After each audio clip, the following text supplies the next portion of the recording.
Ô, gente, então, eu queria estar fazendo minha casa, só que, cara, eu não sei nem por onde começar. Vitão, você sabe alguma coisa sobre isso? Ah, eu sei, eu construí minha casa. Sério? Pedi para um pedreiro ir lá em casa, erguemos o muro e pronto. E como é que ela é, mais ou menos? Como que minha casa é? É, tem defeito, ok? Ah, ela é boa, humilde, mas o chão é meio declinado, tem umas goteiras, mas não tem balde, Poxa. tá ótimo. Cara, sabe o que eu tava vendo na internet? Como seria a casa do Jair Bolsonaro? Isso, assim, na minha casa tem umas coisas muito lindas. O teto é lindo, o chão é lindo, as paredes é lindas. E foi uma arquiteta que fez pra mim. O nome dela, se você quiser eu passo pra vocês, é Miriam Candioto. Ela tem 36 anos, ela batalhou muito para chegar onde chegou e hoje em dia é muito conhecida na sua profissão. Você pode chamar ela pra mim? Posso chamar pra você. Você quer que eu vou buscar pra vocês dois? Ah, fechou, vamos lá, eu conversei com ela. Eu vou buscar ela então. Pô, isso é bom, cara. Né? Isso é bom. Você que enfim, um arquiteto, então vamos lá.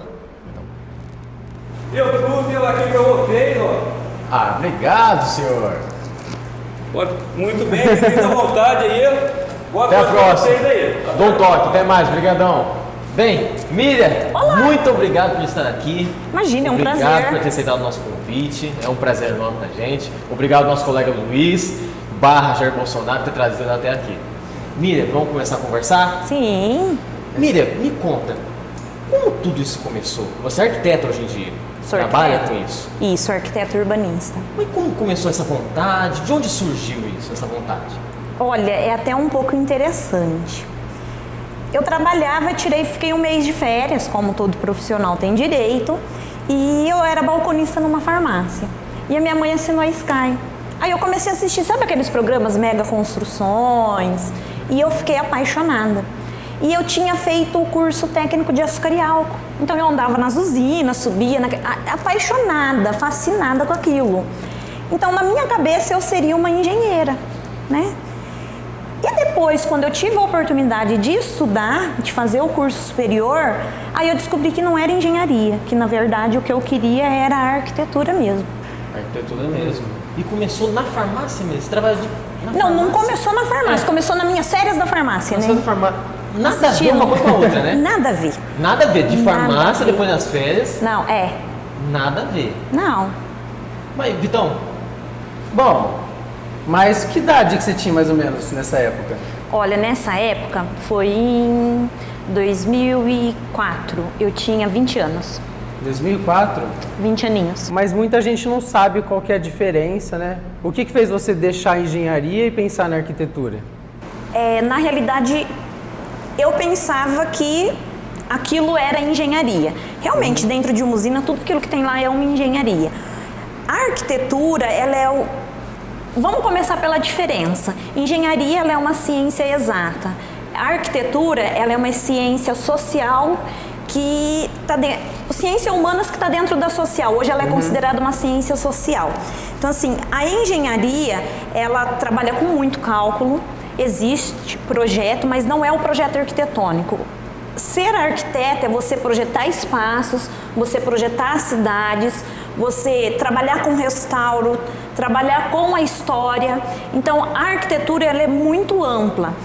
O que eu comento muito é que, por exemplo, um arquiteto ele tem 10 semestres de projeto arquitetônico. O engenheiro tem faculdade que tem 1, no máximo 2.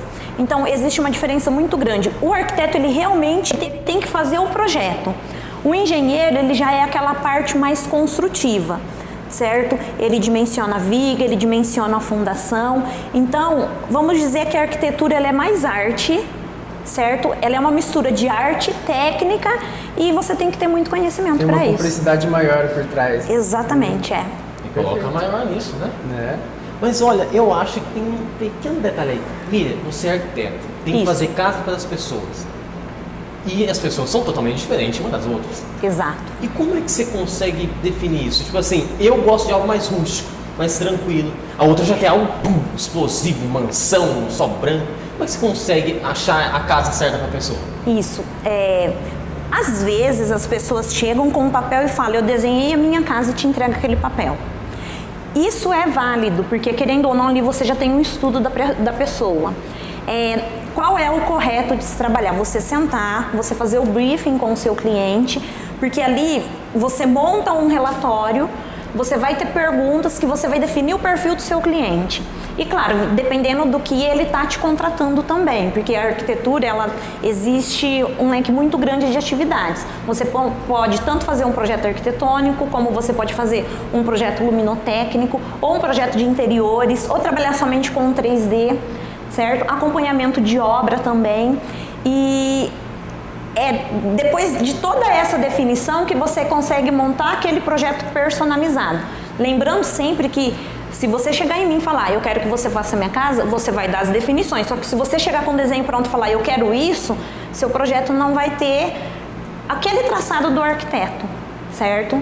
Vai ser mais tipo, eu quero isso e você só vai concordar bem um pouco e só dar uma mexidinha bem pequena. Tem clientes que são muito resistentes, que eles não aceitam algumas coisas diferentes. Como tem clientes que chegam e falam, pinta, te dão uma tela em branco e você vai lá e rabisca e rascunha. Exatamente. É uma delícia trabalhar assim. Mas é muito bom quando você ouve do cliente, era exatamente o que eu queria. Teve um casal que eu atendi, e assim, os clientes vêm no escritório, se eles precisarem vir 10 vezes, ele vem, a gente senta, a gente trata da mesma forma pra gente chegar na onde o cliente quer. Quando eu fiz a fachada para eles, quando eu fui mostrar o primeiro estudo, a esposa, no caso, virou e fez assim, nossa, não precisa mudar nada, é exatamente o que eu queria. Porque você começa a conhecer tanto o seu cliente, que você consegue realmente entregar aquilo que ele quer. Outra coisa muito importante de falar, se você chegar em mim e falar assim, ó, eu quero 2 quartos e entre os 2 quartos eu quero uma clarabóia, mas eu quero uma clarabóia de 1 metro.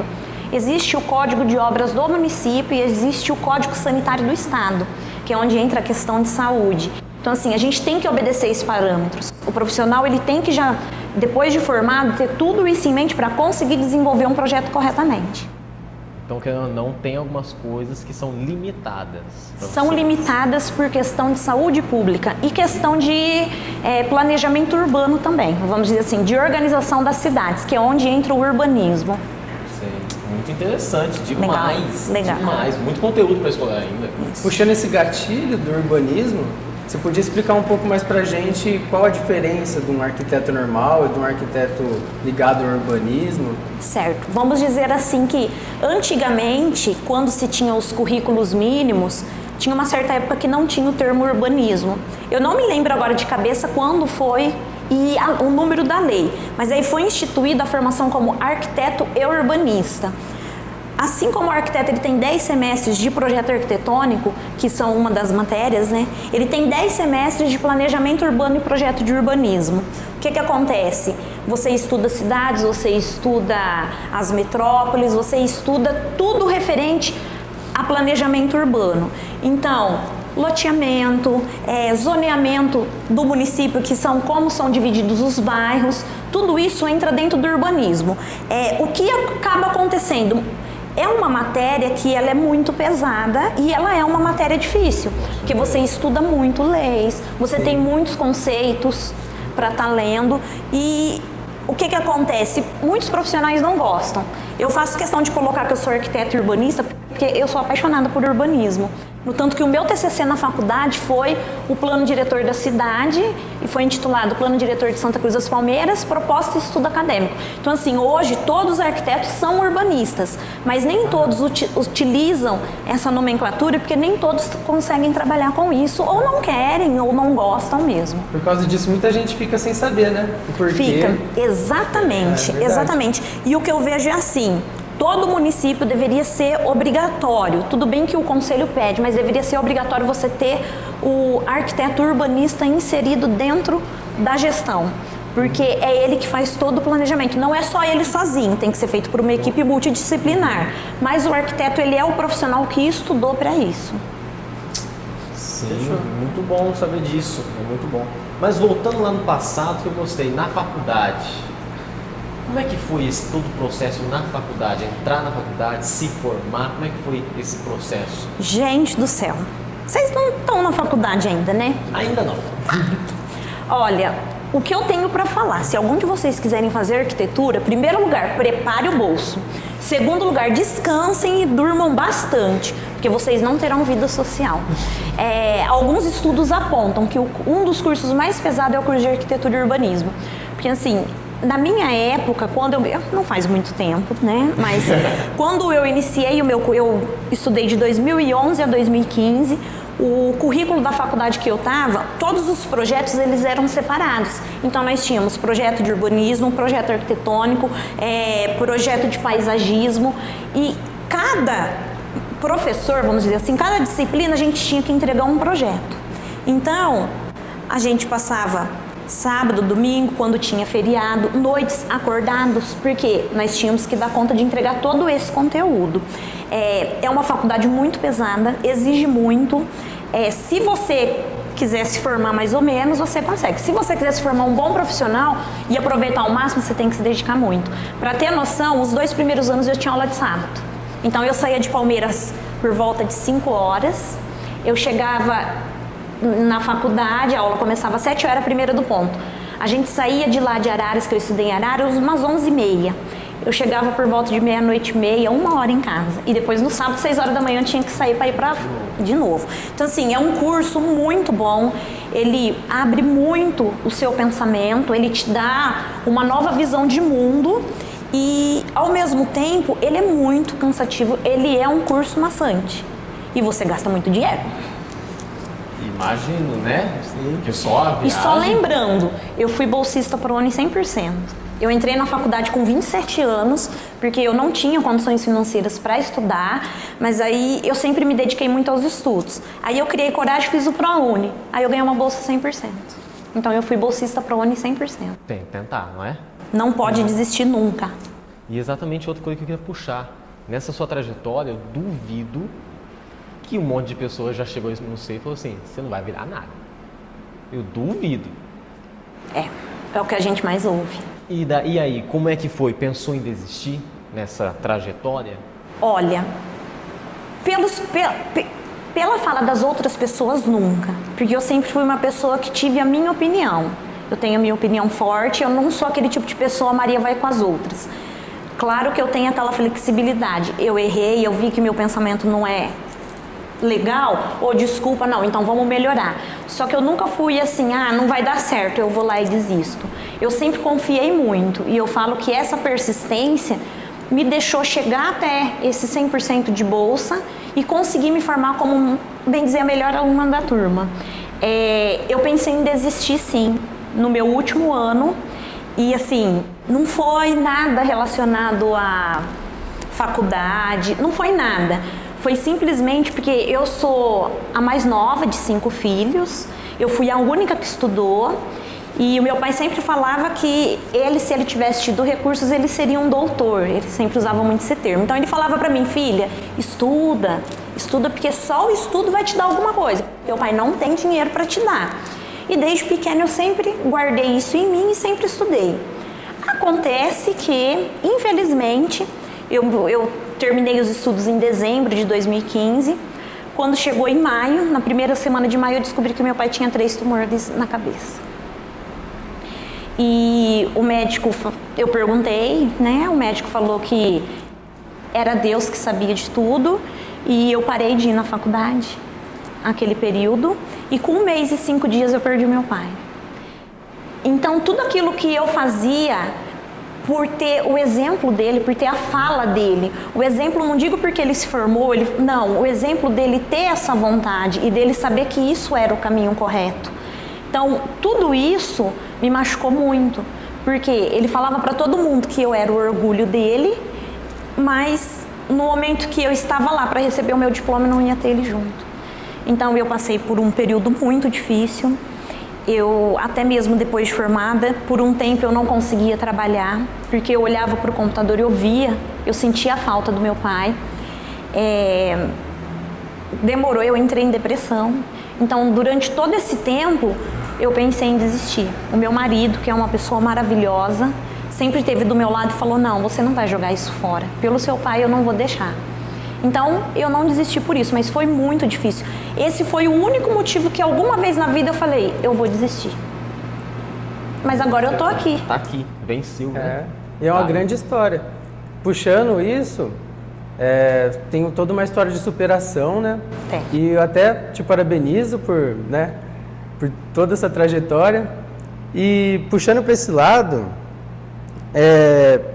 a gente pode pensar, quando você era criança, você tinha uma visão de mundo. Agora você tem uma outra visão, inclusive com tudo que você passou. Você tinha um sonho e hoje em dia você pode estar vivendo esse sonho. Então, qual foi a evolução do seu sonho de criança até chegar hoje? E qual que é o sonho da Miriam hoje? Tá. Hoje eu tenho uma filhinha de 1 ano e 3 meses. Como eu falei, depois que eu perdi meu pai, eu entrei em depressão. Eu passei 4 anos muito mal, até que eu descobri que eu estava grávida. Eu não estava tentando ter filhos, mas Deus é maravilhoso e enviou esse anjo na minha vida. A partir daquele momento, a minha vida se transformou e aquilo tudo foi embora. Parece que eu renasci com o nascimento da minha filha. O que eu falo, desde muito pequena, por sempre ouvir o meu pai e acreditar nos conselhos, da minha mãe também, não tenha dúvida. Mas eu friso muito no meu pai porque ele também já não está mais aqui. Qual era o meu sonho? O que eu pensava? Eu vou estudar, eu vou me dedicar.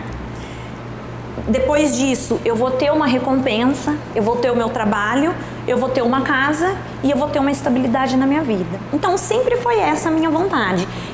Até então, eu não pensava se eu seria uma médica, uma advogada, uma arquiteta, uma professora. Eu só sabia que eu iria estudar e eu iria um dia ter a minha casa e estar bem colocada. E hoje, o que eu te falo? O que eu quero para hoje? Hoje eu tenho, graças a Deus, eu tenho a minha casa, a gente consegue se manter, ter uma vida boa. E o que eu espero hoje de mim é apenas conseguir criar bem a minha filha, a minha bebê, entendeu? Porque eu acho que, assim, eu sou um exemplo de como os meus pais me criaram. Eu não me considero uma pessoa ruim, então o que eu espero é cumprir aquilo que eu sempre falei pro meu pai, que eu ia manter o caráter dele.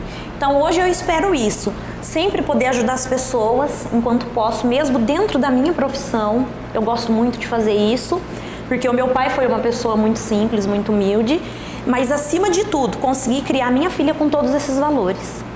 E com o exemplo em si, né? Com o exemplo, é isso aí. Muito bom. Obrigada. Muito bom isso. E você disse ajudar o quanto possível, a gente é prova a vida que está ajudando bastante.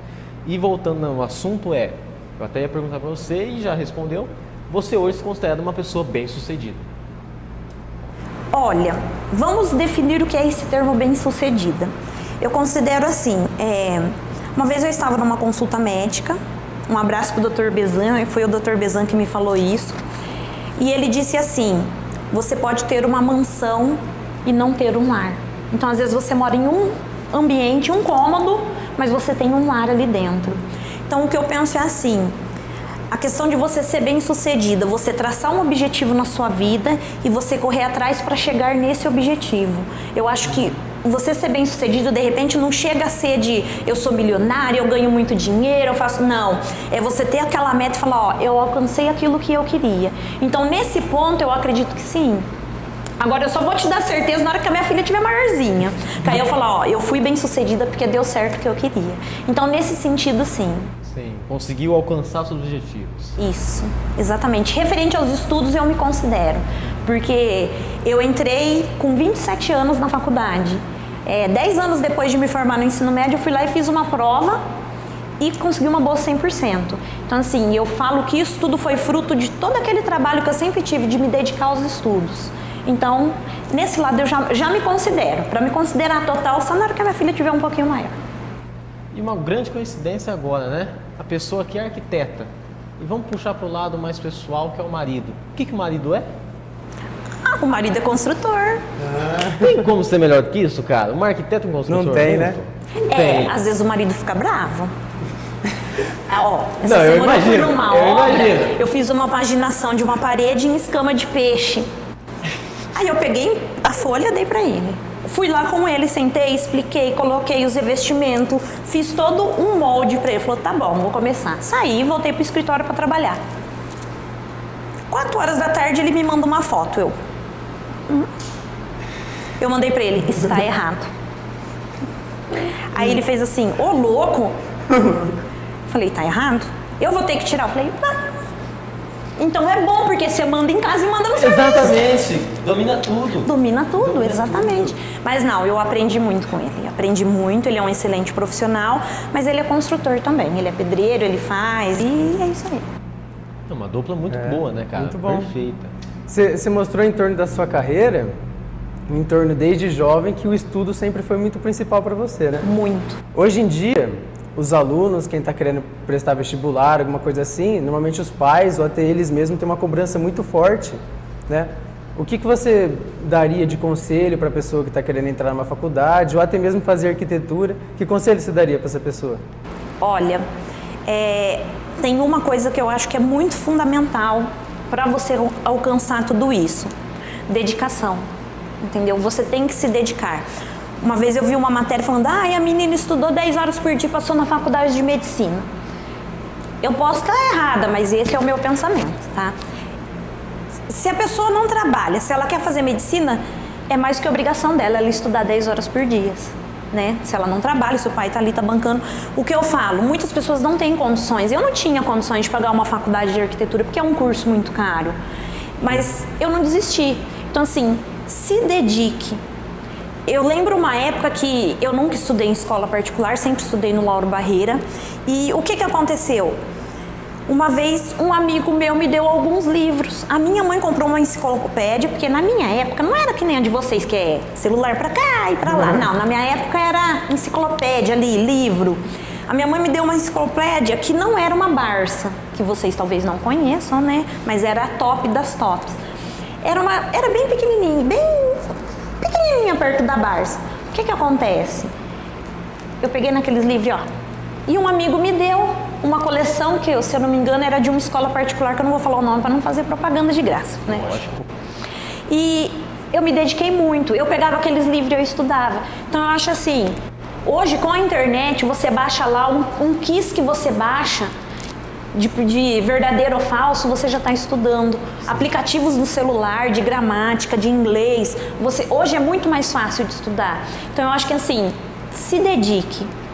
Mas eu não tenho dinheiro, eu quero ser médico. Não tem problema, isso daí não voga nada. Você tem que se dedicar e correr atrás desse sonho. Então, estude, corra atrás que dá certo. Eu sou prova disso. Dá certo. Uma grande prova, aliás, né? Porque, vejam, você falou, estudou no Lauro Barreira. Grande abraço pro Lauro, né? Grande abraço pro Lauro. Da nossa escola também, não é verdade? Bem, estudou na escola do Lauro, foi lá, fez a prova, passou e hoje está aqui. Tem seu próprio escritório, sua própria casa, sua própria vida. Exatamente. Então é só correr atrás que consegue. Igual você falou, fazendo um quiz, você já consegue aprender. Um joguinho, um quiz.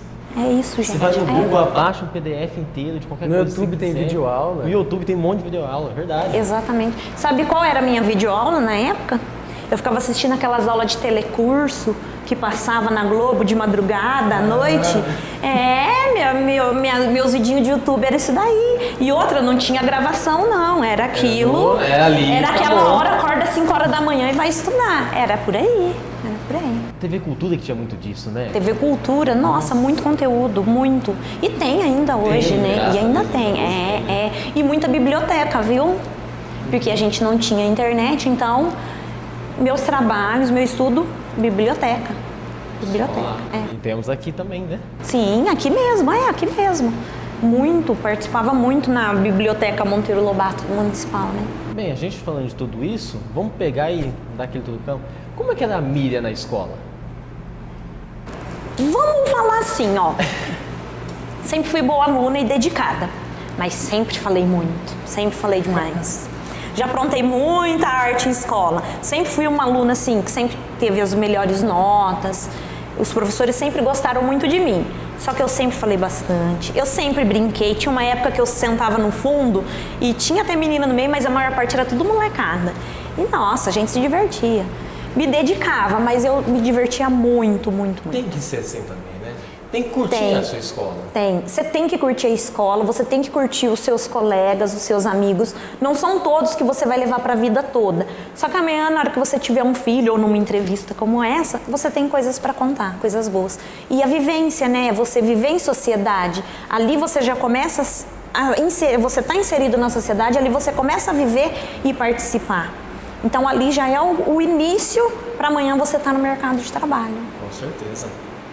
Com certeza. Porque se você aprende a como lidar com seus colegas de classe, você aprende a lidar com alguém que você vai trabalhar futuramente, né? Exatamente, porque você tem aquele colega de classe que é sarrista, você tem aquele colega de classe que é bravo, você tem aquele colega de classe que fala pelos cotovelos. Amanhã você vai estar num escritório, você vai ter diferentes personalidades. Então, já é uma forma de você ter um convívio e saber mais ou menos o que vai te esperar lá fora. É um pouquinho mais complicado depois na hora que tá lá fora, mas já é a primeira experiência. Consegue, né? É. Bem, eu acho que já temos informações e vamos construir minha casa, né? Porque o Luiz chamou por causa disso. Luiz? Foi o Bolsonaro. Verdade. Jair, vamos Imagina, Jair. eu fui lá pra Brasília, cara. Chique desse jeito. Nossa, você tá pensando o quê? Eu que fiz a casa do bolso. O Bolso tem algo a dizer? Tá ok, eu aprovo muito. Se você quiser ter arquiteto, esse tipo de coisa, tem com o exemplo da minha, tá ok?